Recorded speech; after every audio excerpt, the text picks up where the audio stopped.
Boa noite a todas, todos e todos. Nós estamos fazendo a leitura de hoje da Ocupação Artística CRD 2021, Corpos Dissidentes. Este é um evento produzido pela Cooperativa Paulista de Dança, em parceria com o CRD, criado de forma colaborativa com o Fórum de Danças da Zona Sul e Sudoeste, o Colegiado da Dança do Estado de São Paulo, Espaço Cultural Adebanquê, Movimento Circular Zona Leste, Danças Leste e artistas independentes. Evento este voltado para todas as danças da cidade de São Paulo. A ocupação propõe uma reflexão e, como projeto de vida, pensar e afirmar todos os modos de criar e produzir dança a partir de suas especificidades, diferenças e pluralidade. Corpas e corpos se movimentam, dizendo sobre suas existências, seus territórios e seus pertencimentos. Está aberta a ocupação artística CRD Corpos Dissidentes. Agora eu gostaria de passar a palavra a Cléia Plácido, presidente atual da Cooperativa Paulista de Dança, para ela ajudar a gente a abrir isso daqui. Cléia.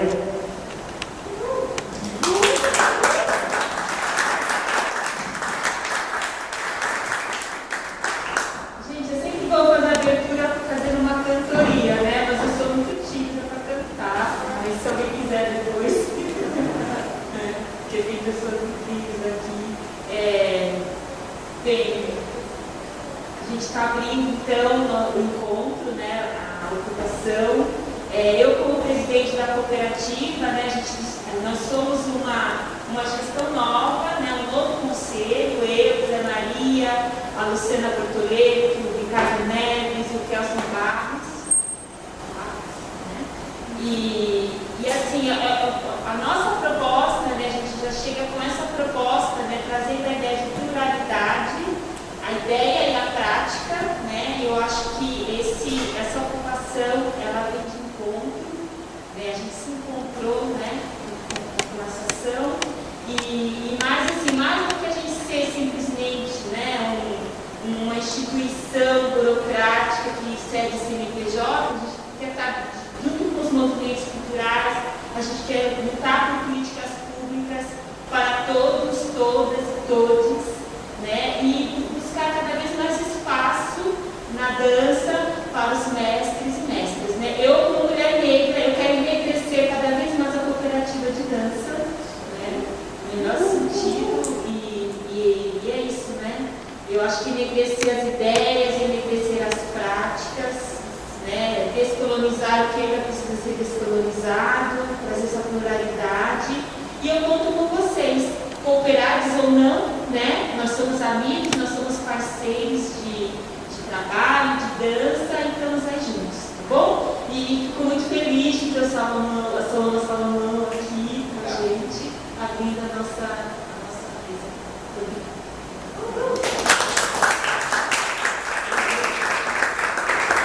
Eu já vou passar para o Will, que vai apresentar os alunos, tá? Só queria dizer mais uma coisa, que a gente estava conversando ontem na última reunião, que a importância dessa ocupação começa na própria criação da ocupação, que pôde ser realizada em conjunto. Tudo o que foi criado em conjunto foi lindo e foi muito fácil. Então, foi um prazer fazer junto e criar junto. Esse, para mim, já é um ganho fundamental. O que vem aqui agora é o bônus, tá? Para a gente acirrar mais, né? Ou entrelaçar mais as nossas ideias, aplicar mais os nossos modos de pensar, porque vem muita luta aí pela frente. Então, o fato de estar aqui, depois, para não atrasar os alunos, eu vou falar um pouquinho da programação geral, mas depois da fala dele, tá? Para não atrasar. Então, agora eu vou passar para o Will, por favor. Licença, gente. deixa eu tirar a máscara só para vocês conseguirem escutar. Saudações a todas, todos. Chegamos, Laue Exu, estamos aqui, vivos, para a gente poder celebrar. E aqui nessa abertura, ocupação, nós temos esse mestre griot aqui conosco, Salomão. Gratidão por você estar aqui conosco, querido. Seja muito bem-vindo. E como provocação, né, da nossa roda de hoje, né, a gente coloca uma pergunta que foi pensada dentro do período dessa organização, você tem vontade de compartilhar aqui e por mim. Quais corpos e corpos têm ocupado o tempo e espaço de representação das danças na cidade de São Paulo? Salomão, né, é o nosso querido griot, que é doutor em História pela PUC São Paulo, compositor, educador, ator, dramaturgo, autoformado e socialmente construído. Fique à vontade, querido. Gente, boa noite a todas, todos. É muito interessante para mim, chega a ser emocionante estar aqui nessa sala no dia de hoje. E é por um fato.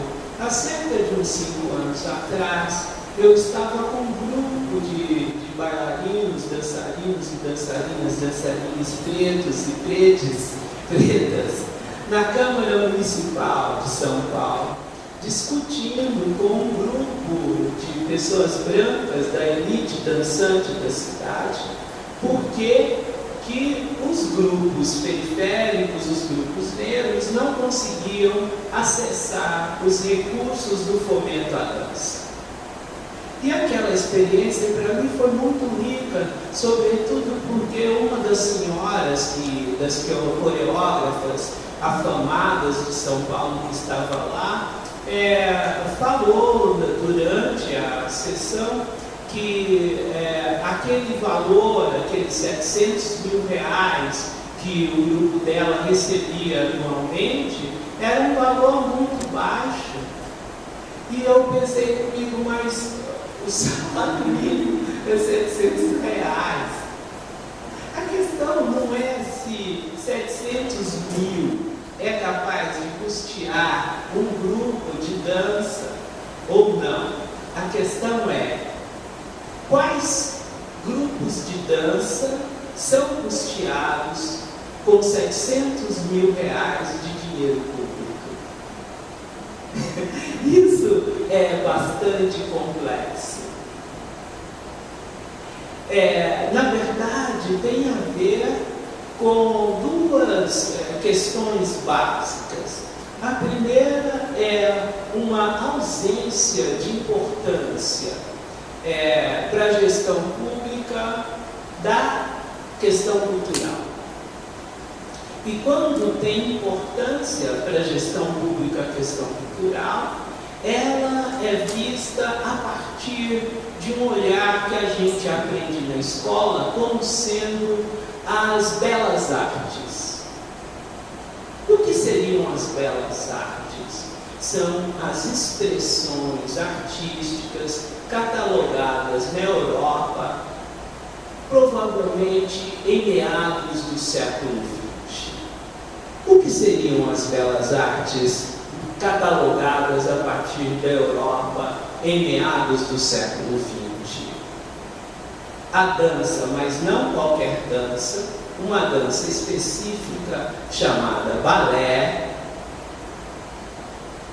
uma expressão no campo visual que seria o cinema, outra expressão que seria a música, e não é qualquer música, é a chamada música clássica, feita por gente civilizada, e civilizado normalmente tem a pele branca, e os seus ancestrais vêm da Europa. Todas as outras formas de expressão, não catalogadas a partir dessa ideia de belas artes, ou são exóticas, são exóticas, porque estão fora do olhar, estão fora do olho, ou são bárbaras, ou são silvícolas, incivilizadas, nem sequer podem ser consideradas expressões artísticas. Nós, descendentes de africanos, desde tempos imemoriais, produzimos todas as formas de expressões humanas conhecidas, com a voz, com o corpo, com os grafismos, com as visualidades em vários tipos de objetos, no couro, na madeira, no tecido. Mas talvez não haja uma linguagem que tenha sido mais explorada no continente africano do que a expressão do corpo em movimento, que nós aprendemos a nomear como dança. Se há uma linguagem que os humanos africanos deram ao mundo, foi sobretudo a dança. O Ocidente branco em expansão não apenas recusou o nosso repertório, como estigmatizou o nosso repertório de expressão dançante e tentou nos colocar na sombra, na invisibilidade, na incapacidade, na impotência. O que se tem assistido contemporaneamente no Brasil são esses corpos que jamais pararam de dançar e que mesmo durante os 500 anos em que esses corpos e corpas foram capturados, transformados em moeda e em máquinas de trabalho, nem sequer durante esses 500 anos de opressão absoluta, eles pararam de dançar.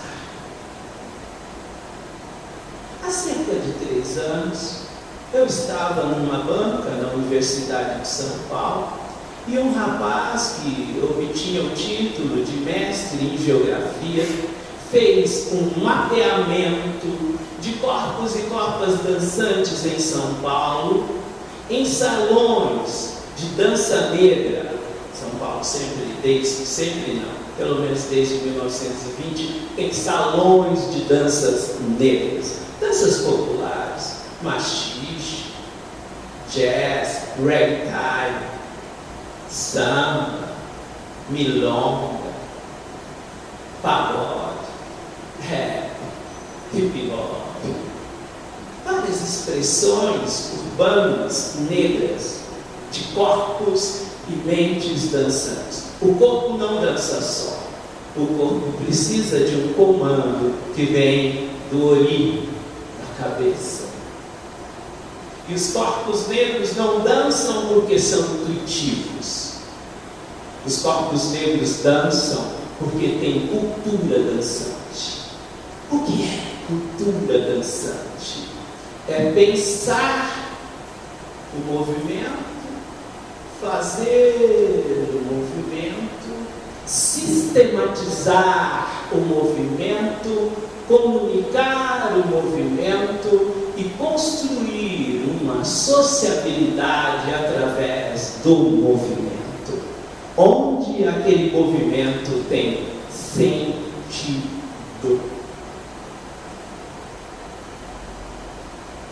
Culturas dançantes, Nagô, culturas dançantes Yorubá, culturas dançantes Malinquê, culturas dançantes Bakongo, Kikongo, Kimbundo, culturas dançantes trazidas para todo o continente americano, desde o Canadá até a Argentina.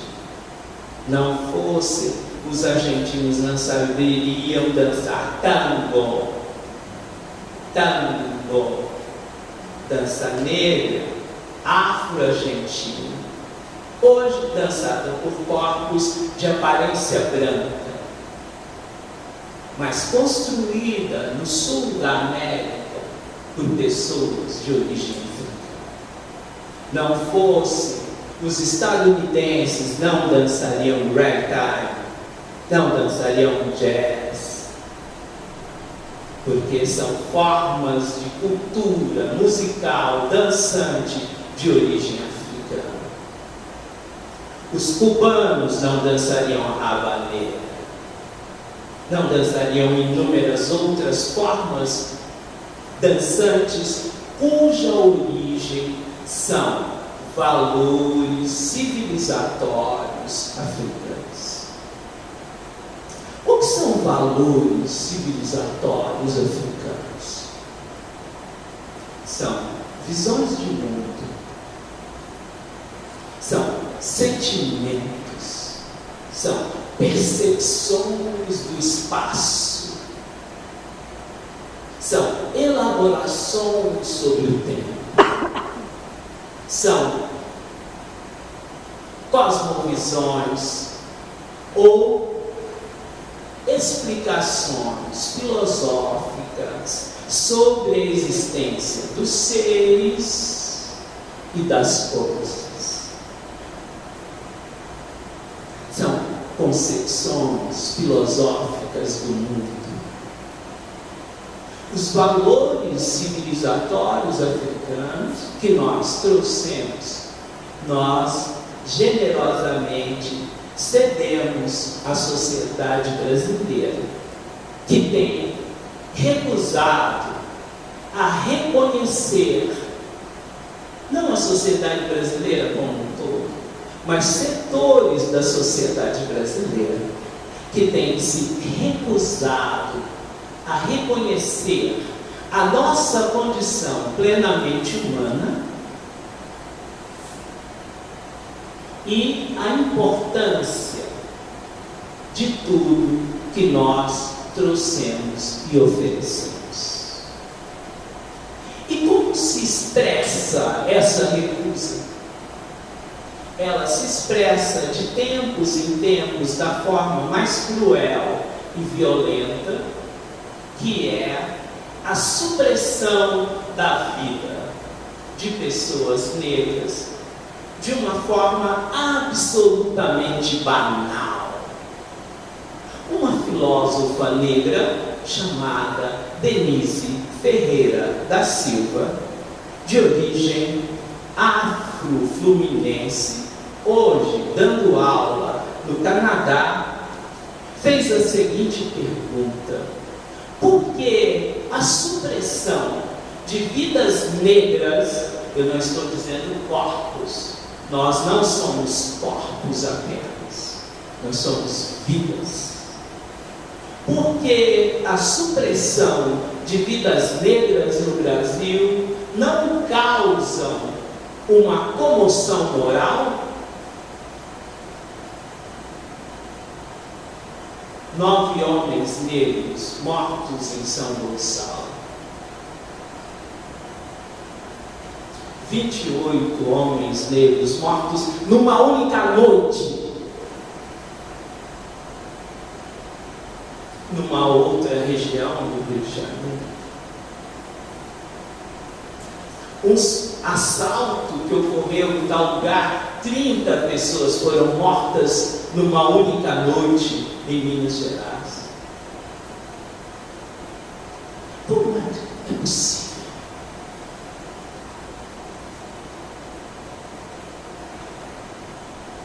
Eu tenho para mim que a dança, quando expressada por pessoas adultas, é uma espécie de reserva lúdica.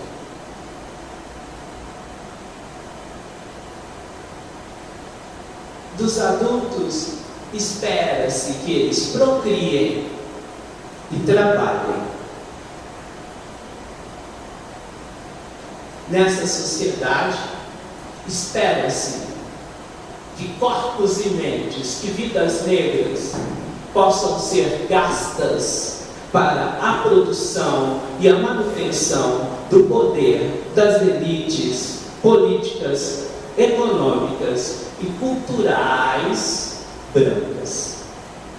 Nossos corpos devem ser desgastados para produzir mais-valia econômica, política e cultural de uma pequena minoria branca.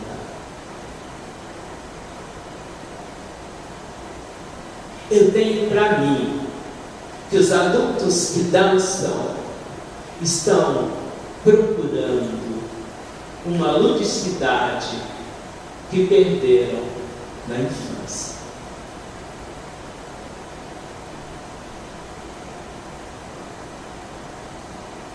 Uma ludicidade que talvez só possa ser encontrada na drogadição, na bebida e talvez num jogo erótico feito sem pressa.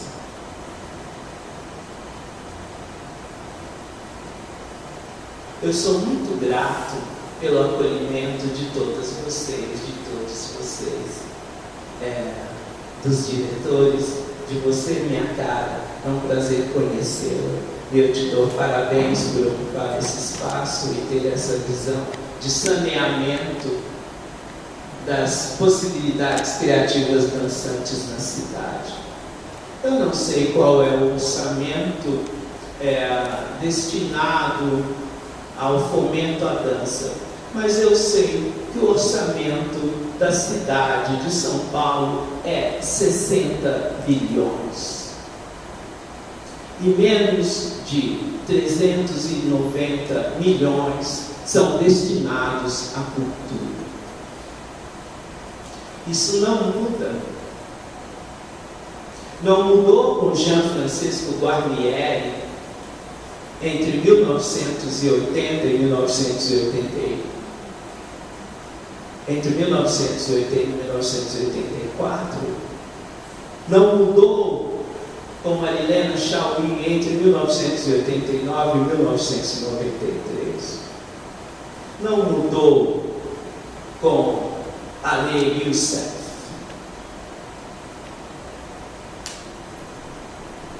De outro lado, a cultura representa em torno de uns 20% da riqueza que circula nessa metrópole. Mas a municipalidade comparece apenas com 0,10%. 0,6%. E os discursos geralmente são muito modernizadores, humanizadores, mas a prática é ao contrário. O próprio Bruno Covas, que foi enterrado com vivas, com loas de um arcanjo que pairou sobre a cidade, fez cortes no orçamento da Secretaria de Cultura durante os 2 anos em que ele esteve à frente da prefeitura. Então é uma hipocrisia deslavada. Eu sou produtor cultural, sou músico e professor de história, sobrevivo vendendo as minhas aulas. E no espaço-tempo livre que existe, eu faço canções e coloco no Spotify. E tive, nos últimos tempos, a felicidade de fazer a trilha sonora de um filme que estreou no Festival Internacional de Berlim e foi o ápice da minha carreira de 50 anos de artista. Eu vivo à margem da cidade, morei a maior parte do tempo na região sul e hoje vivo em Itapecerica da Serra. Sou um homem velho, mas tenho bastante sede de expressão. E parte da minha condição humana, ela ainda depende da minha capacidade de expressar o que eu sinto, o que eu penso. Eu sou muito grato a todos vocês.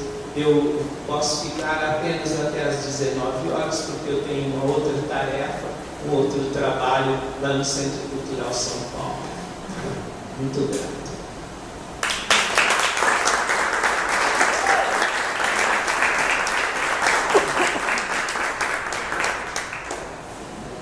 São 18h32, a gente poderia abrir para alguma questão, alguma pergunta?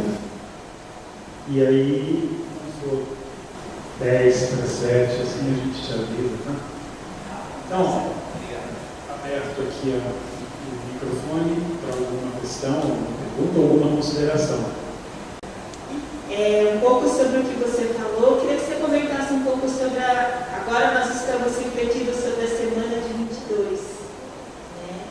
E como nós podemos... eu queria saber sobre uma reflexão sobre a semana de 22, sobre esse horário repressivo que nós estamos tendo agora. E não sei, tudo que você me falou me trouxe, né, agora esse lugar, né, de comemorar essa semana e como que a gente faz essa virada nesse momento, né? Que virada é possível hoje, nesse momento? Sim. A semana de 22 é uma imposição da elite cultural branca que precisa, de tempos em tempos, reacender o elogio a si mesma, em primeiro lugar. Contudo, é possível pensar em 22, no ano de 22, a partir de outras referências. Para não reiterar o elogio ao Oswald e Anitta e todos que a escola já enfia na gente desde a terceira série do ensino fundamental. Então, o que eu proporia é localizar em 1922 o que estava acontecendo com o povo negro no Brasil. E o que os artistas negros estavam fazendo em 1922. Por exemplo, um grupo de artistas negros chamados Oito Batutas embarcou no porto do Rio de Janeiro para fazer uma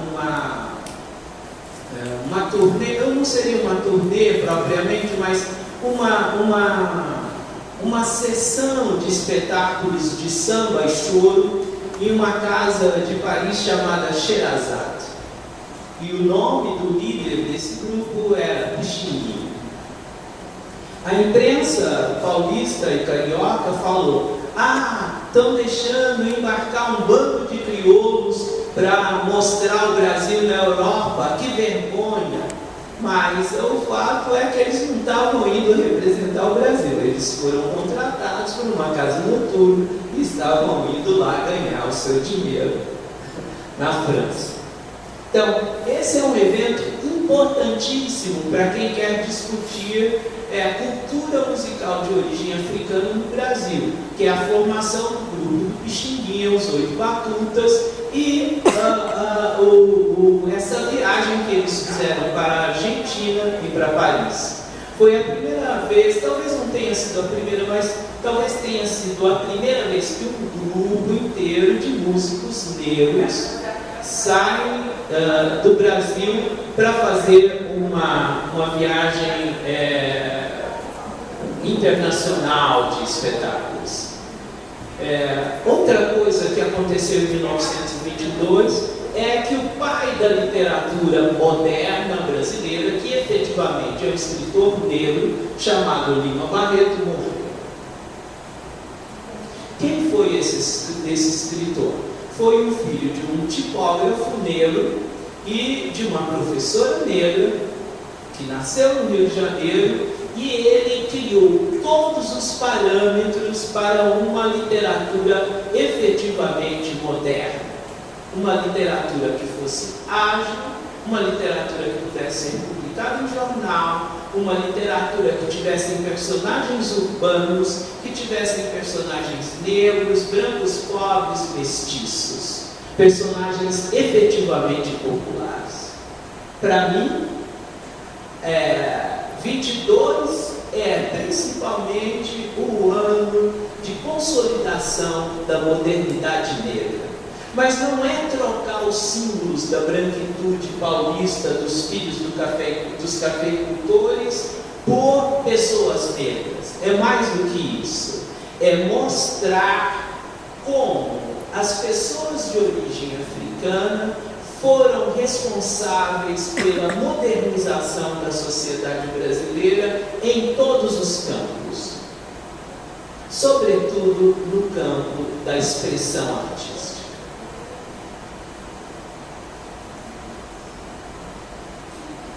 Me chamaram ao Instituto Moreira Salles, a Bienal, me chamaram. Eu gostei muito porque eu ganhei um cachê razoável e peguei o símbolo do Instituto Moreira Salles da Pinacoteca e virei de ponta cabeça e pus as fotos do Lima Barreto.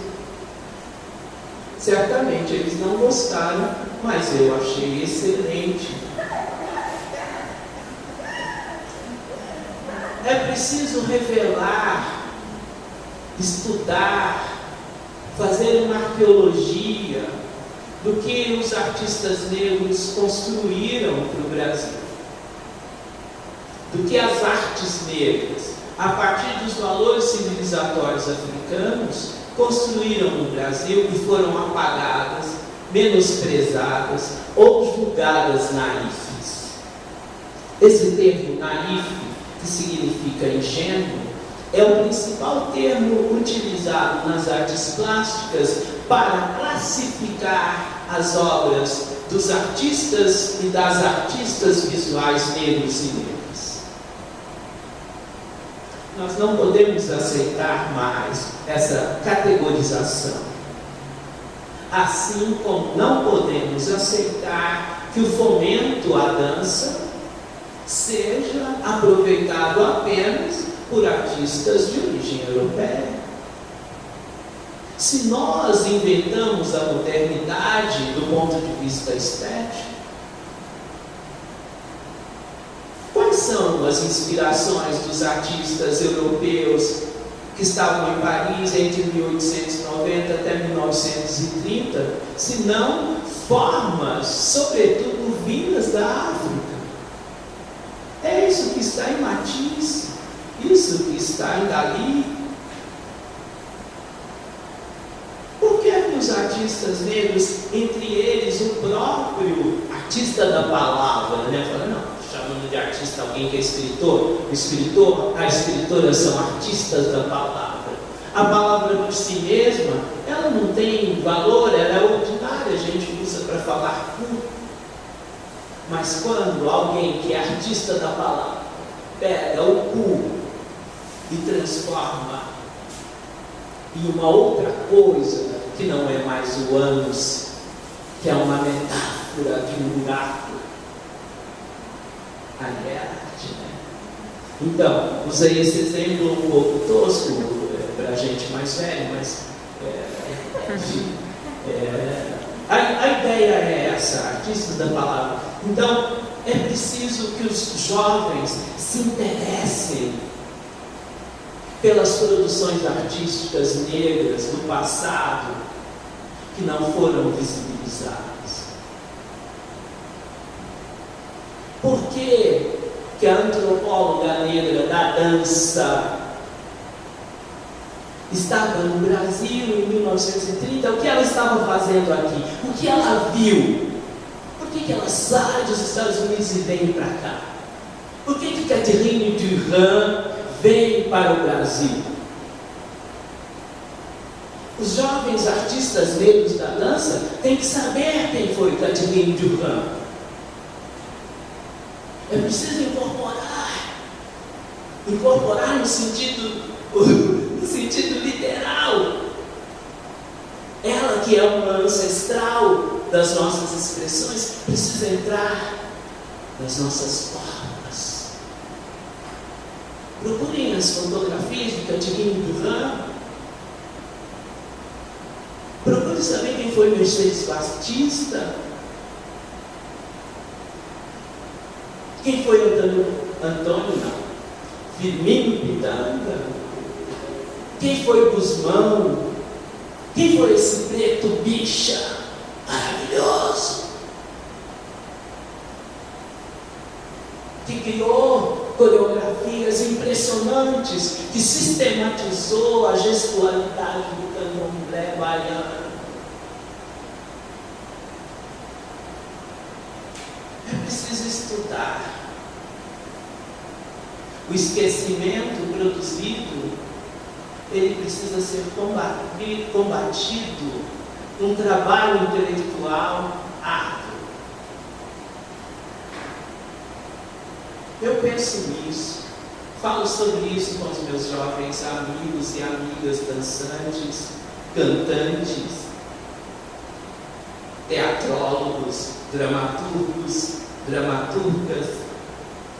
Falo sobre a necessidade de fazermos uma arqueologia constante de tudo que nós produzimos e que essa sociedade tem jogado no lixo, junto com as nossas vidas.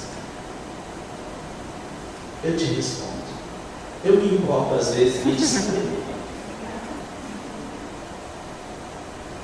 Vou deitar aqui, Salomão. Acho que tudo que você disse, tentando elaborar também, e revisitar um pouco de como foi uma coletividade de artistas chegarmos na temática dessa ocupação artística de 2021. E não por acaso veio, então, essa ideia da corporalidade dissidente, assim, né? Uma das coisas que ficou na nossa reflexão, nessa construção, foi justamente essa pergunta. Quais corpos e corpos têm ocupado espaço de representação nesse tempo e espaço das danças aqui na cidade de São Paulo? Então, eu gostaria que você pudesse falar um pouco mais da sua concepção, que você entende dessa partilha mesmo, dos desafios que a corporalidade preta precisa assumir e romper para que esse entendimento de dissidência também ele possa caminhar para uma outra perspectiva.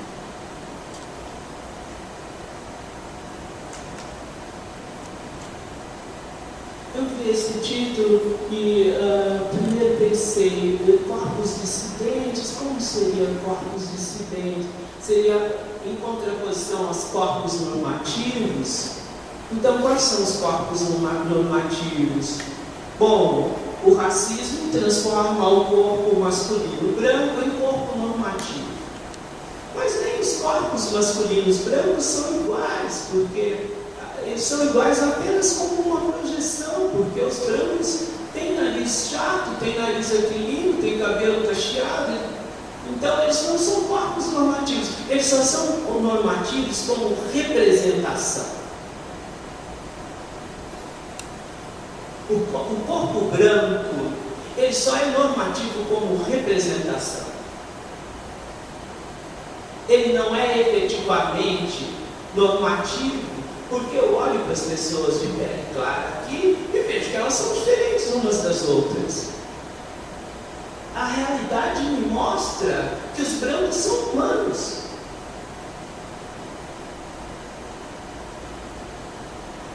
Entende?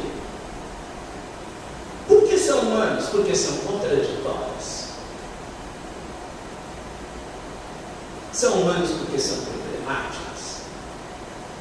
São humanos porque têm medos. São humanos porque trazem em si também traços de uma origem que é humana.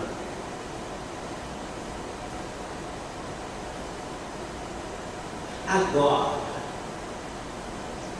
a moral humana transformou alguns corpos, antes mesmo do cristianismo, em corpos proscritos. Mas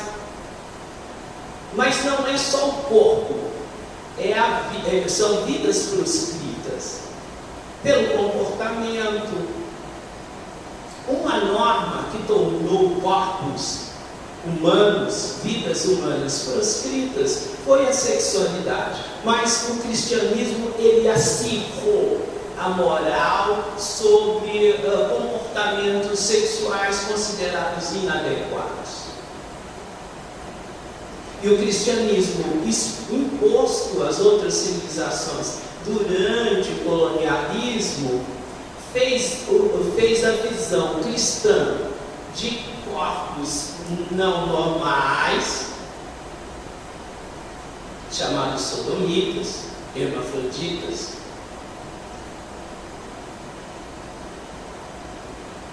que a lei pudesse atuar sobre esses corpos,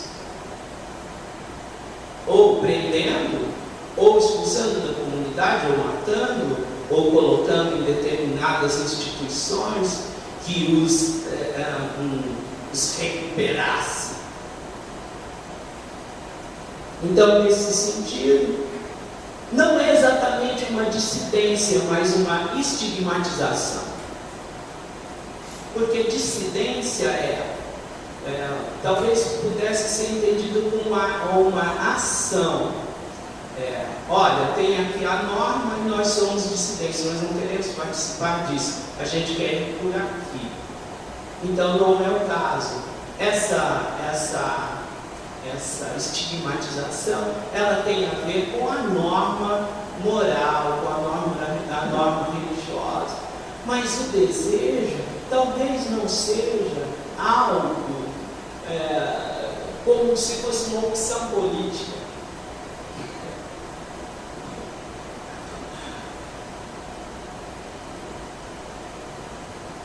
Desejo é uma outra coisa.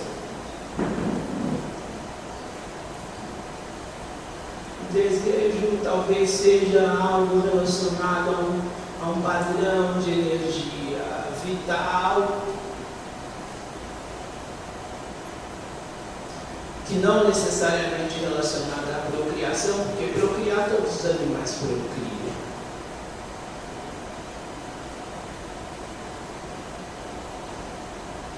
Tem aquele hormônio que o corpo libera, que é para procriar, mas o desejo humano ele está num outro lugar, e que eu já chamei de reserva lúdica. Mas é muita viagem, né? Quase não tem aterramento, né? Mas é uma coisa que tem me desafiado, por exemplo, saber como os diferentes grupos humanos constituíram os jogos lúdicos. Mesmo os europeus, antes do cristianismo, tinham uma fase na adolescência, que os adolescentes eles iam para a Floresta Negra e ficavam lá aprendendo sobre o desejo, descobrindo o desejo.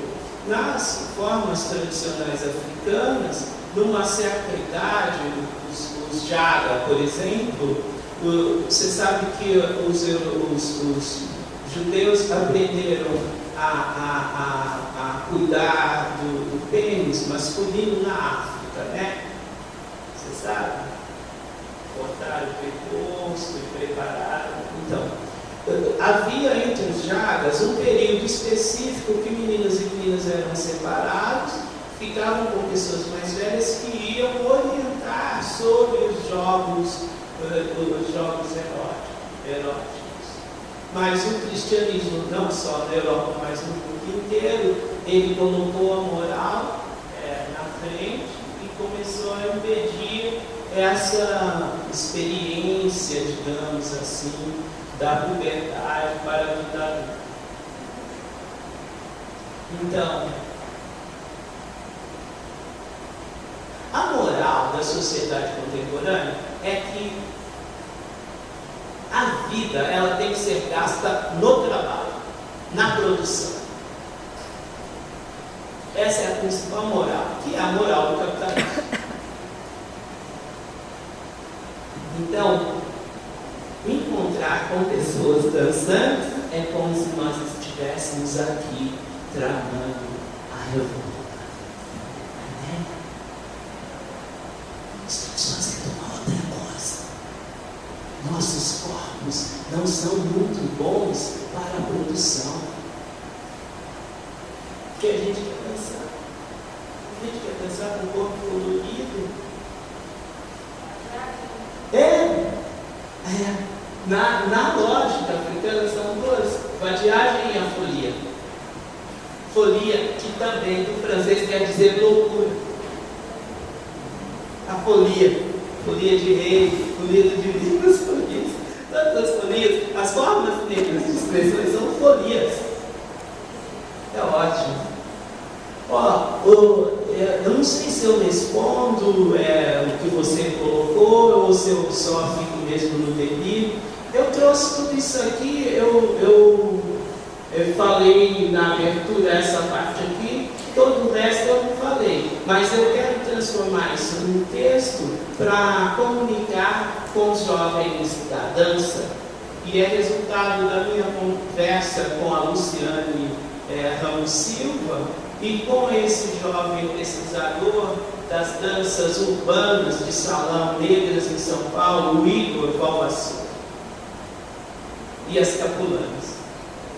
Tá? Vou colocar no blog, se quiser pode acessar lá. Beleza? Por favor. Boa noite, gente serenar.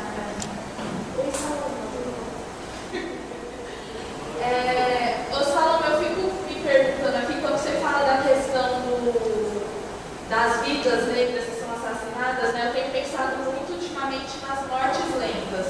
Porque a gente fala muito sobre as mortes bruscas, né, que é isso, a polícia assassinando, entrando na favela, nos bares funks, nesses espaços de cultura negra e assassinando. Eu tenho refletido muito sobre a morte lenta, né, que são os processos como a sociedade branca vai assassinando os corpos negros. Eu sou professora de ensino fundamental e eu vou vendo isso muito na forma do viver das crianças. Então eu dou aula numa escola na periferia de São Paulo, na Zona Oeste, em que as crianças, como na maior parte das periferias de São Paulo, são descendentes de nordestinos e são crianças negras, e o quanto, justamente por essa cultura que é validada, a cultura delas, de casa, da rua, não pode ser presente na escola, mas nem que não está, ela não pode estar. Então a gente começa a falar, sei lá, vamos trazer as temáticas negras para a sala de aula, e a gente traz um livro didático, a gente traz de uma forma formal branca também. E é claro que é importante, isso precisa ser trazido. Mas eu fico muito pensando sobre a presença dessas crianças negras, porque elas continuam não se sentindo representadas na escola. Então, se elas vão ouvir o funk, elas estão erradas para ouvir o funk. Se elas vão ouvir o calabucho, elas estão erradas para ouvir o calabucho. Se elas rebolam a bunda, elas estão erradas porque elas rebolam a bunda. Se elas não querem se enquadrar dentro do padrão de sexualidade, elas estão erradas porque elas fazem isso. Tudo isso é a imposição da cultura branca, que vai para além do que é dito formalmente. Ele está impregnado na forma como a gente vê tudo, né? Então eu queria que você falasse um pouco mais disso, porque até nessa discussão que se traz no fomento, a gente sabe disso, né? Que eu tenho alunas que eu vou fazer questão de dar aula de ciências com dança, por exemplo. Então, se a gente vai trabalhar velocidade, a gente vai correr. Se a gente vai trabalhar suor no corpo, a gente vai dançar. E aí elas vão se soltando um pouco mais, e aí dá para falar de fato sobre as vivências negras, como é que a gente anda, como é que a gente fala, como é que é a gestualidade do nosso corpo. Mas aí alguns alunos falam, então eu quero trabalhar com arte, professora. E aí a gente vai esbarrar justamente nessa questão institucional de novo, que é a gente vê agora corpos negros, por exemplo, acessando o edital de fomento à dança, mas a gente ainda vê poucos de cultura negra acessando o edital de fomento à dança, que são coisas diferentes também. E aí é nesse lugar que eu fico pensando nessa morte lenta, que é o cerceamento do nosso modo de viver, para aí chegar não só na morte brusca, da polícia matando, da violência obstétrica e tudo isso, mas também na morte interna, que aí chega no que você fala do única realidade que a gente vê é poder beber quando é adulto, ou poder usar drogas ou coisas assim, que a gente vai morrendo internamente até chegar na morte real, assim, do corpo. E aí eu queria que você falasse um pouco mais sobre isso. A condição na sociedade brasileira tem a ver com dois aspectos fundamentais da nossa vida. O primeiro é a escolarização e o segundo é a comunicação. É terrível para a nossa subjetividade desde a infância. Então, criança foi matriculada no infantil e no primeiro dia de aula ela vai ver a pintura que está nos muros da escola. Então, ela saiu de casa, ela desceu do ônibus escolar e a pintura que está no muro da escola é do livro infantil universal da Branca de Neve. E aí ela continuou andando, ela entrou no prédio. Ela vai olhar do lado direito do Cebolinha e do lado esquerdo a Mônica. São projeções brancocêntricas de uma imagética que é voltada para a criança. Quando ela ingressar na sala de aula, a professora, eventualmente evangélica, vai colocar as músicas do Padre Rossi, da Xuxa, ou daquele que for o vendedor de música infantil da vez, que geralmente são pessoas brancas, com temáticas brancas, com imaginários brancos, com representações imagéticas, discursivas de branquitude. Aquela criança, quando ela sentir a hostilidade daquele ambiente, que é diferente do ambiente familiar, por mais humilde que ele seja, por mais precário que ele seja, é melhor do que aquela hostilidade subjetiva, ela vai reagir de forma agressiva.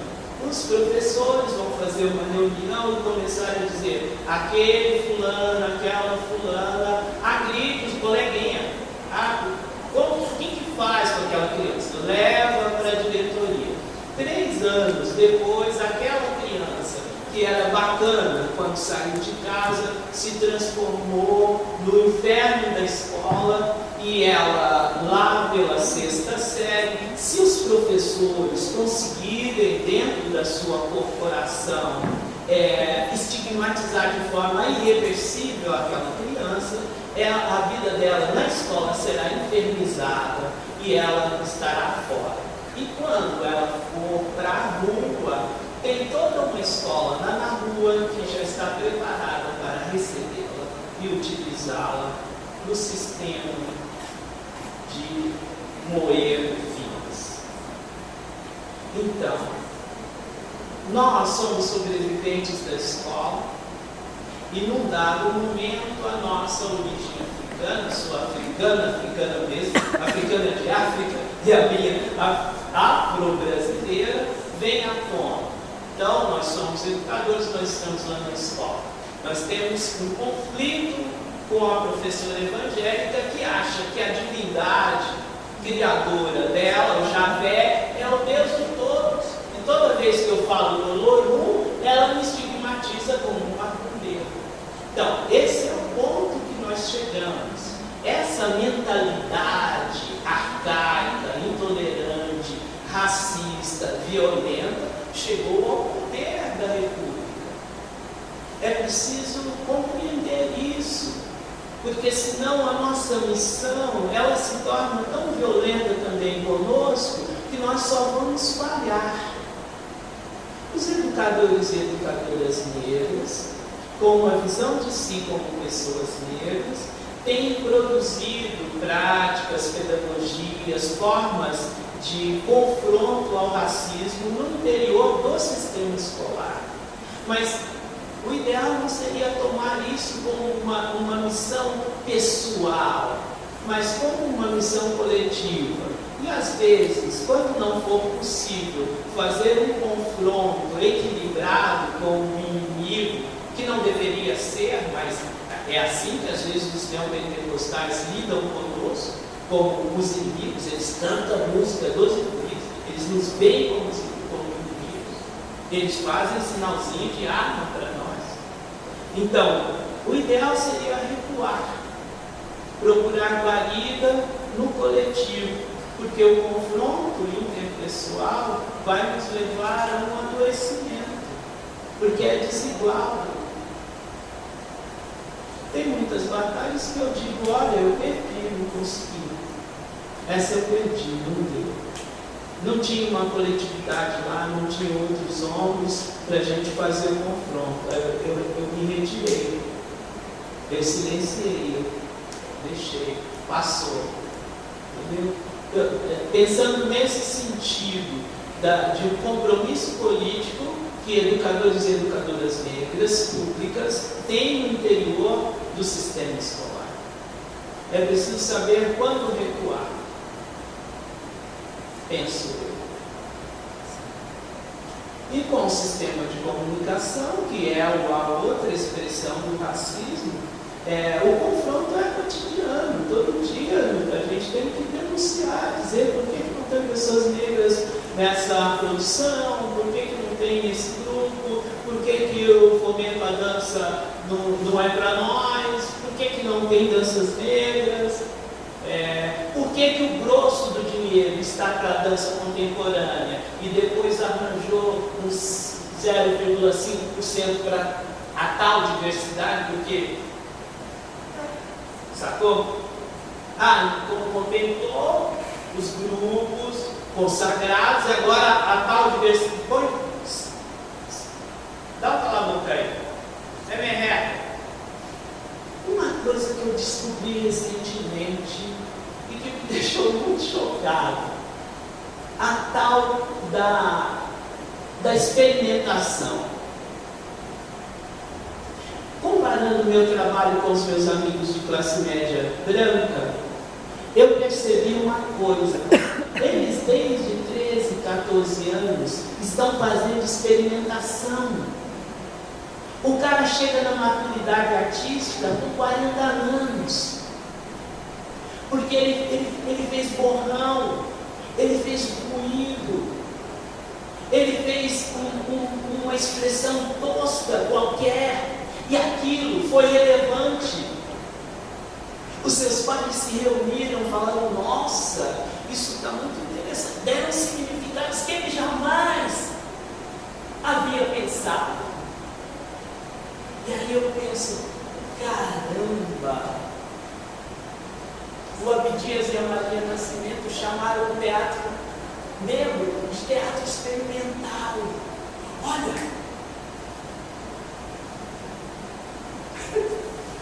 ele já tinha esse entendimento que o que transforma uma produção, que dá um fio evolutivo para uma produção, é você poder. Errou, errei, quebrou, vou para outro, pai, vou fazer de novo. É óbvio que o resultado, depois de anos de experimentação, é a experiência, é a sistematização, é a coisa acabada. Se você não tem essa possibilidade, se no seu primeiro erro você foi reprovado, então eu tenho agora pensado como eu posso favorecer aos meus netos fazer experimentações com as linguagens.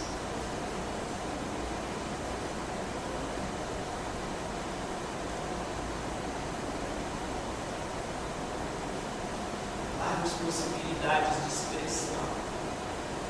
Na infância, nós temos uma potência absurda. Nosso corpo está. Nossa cabeça está. E aí?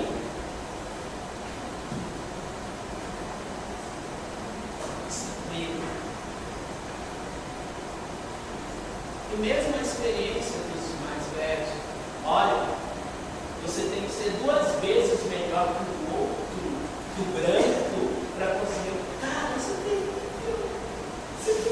filme. Isso é terrível, você tem que ser um super-homem, um super-negro, uma super-negra.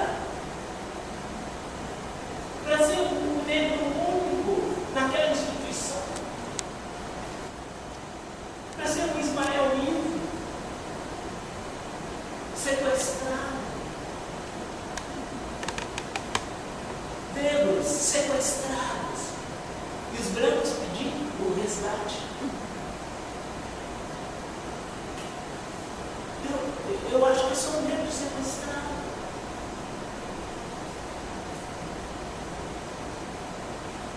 Eu sou invisível como artista. E às vezes eu sou um movimento lá meio sequestrado. A imagem do Moacir Santos é um grande compositor pernambucano que imigrou para os Estados Unidos e lá fez carreira como produtor de trilhas em Hollywood. E aí os jovens, um tal de Adileu, os outros jovens brancos do Rio e de São Paulo, numa foto sentado com ele dando entrevista, e depois mostram o espetáculo que eles fizeram com a música dele. Não tem um músico negro, minto, tem um músico negro no fundo da orquestra tocando percussão. Cara, isso é devastador. E se perguntar, aquele branco ainda vai dizer: oh, mas claro, olha, a obra dele estava esquecida. Eu fui lá nos States, cantei ele, estou trazendo para vocês conhecerem o Moacir Santos. Estou fazendo um favor para vocês, negros.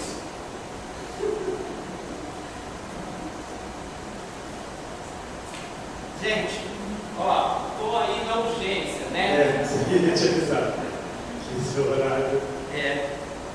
Então, eu queria te agradecer em nome da cooperativa, com todos os movimentos de colaboração. Tem muita bomba que você soltou aí para a gente poder estar repetindo e debatendo. Agora, ele precisa sair com uma certa rapidez do compromisso, mas em seguida a gente fala um pouquinho, tá? Vamos ter uma salva de palmas aos alunos.